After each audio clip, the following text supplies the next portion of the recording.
Okay, so for today we added a dumbbell to one of the exercises and we added the resistance band in a standing position to some exercises. So I want to show you how to do them so you can do them at home. So I'm going to start with the dumbbell. So here you had about an 8-pound dumbbell. That's totally fine. So what you're going to do here, having the dumbbell beside your body but not too close. So you're going to bring your arms out at just about a 30-degree angle, so not 45, so just a little bit lower here. What you're going to do, you're going to do the same shoulder shrug exercises we were doing before. So you're going to go up, bring it to the back, and down. So up, back, down. Trying to keep your elbows as straight as possible. They'll bend slightly, as you go to the back, and then rotate down. And then you're going to do the same thing going forward. So you're going to go back first, up, and then control that rotation forward. So back, up, and control the rotation forward, okay? So I want you to do 10 times each way. So that's the first exercise that we added today. Okay, now for the second one was the seated, or now it's standing rows. So here you're wrapping your hands around the band, having your arms out in front of you.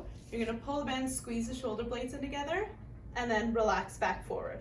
So here pulling the chest, opening it up, bending the elbows as you're pulling the band apart, and then relax back forward. So up, and there we go. Okay, so that's the second one, just in a standing position. Nothing really changes between sitting and standing for the rows. Okay, for the next one we did the Y raises. So that one you're gonna be standing on the band. So like I said before, bring one foot in front of the band. It doesn't matter which foot it is, it's just whichever one that you're most stable with.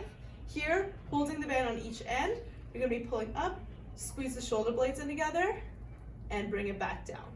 So pulling up here, and relax. So you really wanna keep that chin up, squeeze the shoulder blades, and feel it working in your upper back. Okay, so that was the standing Y raises. The other one now we did was a lat pull down. So here, same idea as the rows, wrapping your hands around it, arms up at the top. Here, you're gonna pull it back, squeeze the shoulder blades in together, bring the hands behind the head, elbows stay bent, and squeeze the shoulder blades.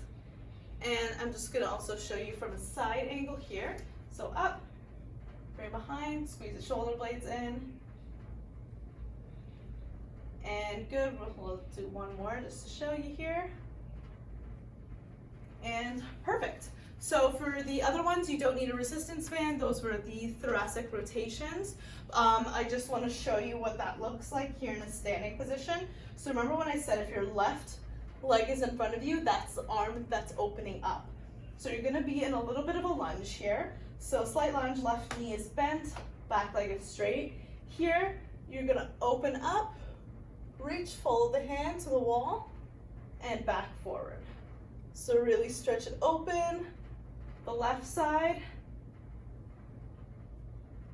and back. Now similarly, if I was working the right side, I'd have my right leg in front, and my right side would be opening up and back forward. And just like that. Perfect. Now for the last exercises, that was the lat stretch that we were doing. So remember, I want you to make sure your torso bends laterally, so side to side. So here, when you have your arms in line with your ears, you're gonna reach over your head, and your upper body's gonna bend with it. So you wanna keep your legs a bit more than shoulder width apart and slightly bent just for stability. So when you're doing this, you can really open up side to side. Make sure that you're not caving in front of the chest or going too far behind. So you wanna be just standing absolutely upright and reach over. And good. Okay, if you have any questions, you have my email. Also, now you do have my personal cell number that I called you on, so if you have any questions at all, don't hesitate to text or email me.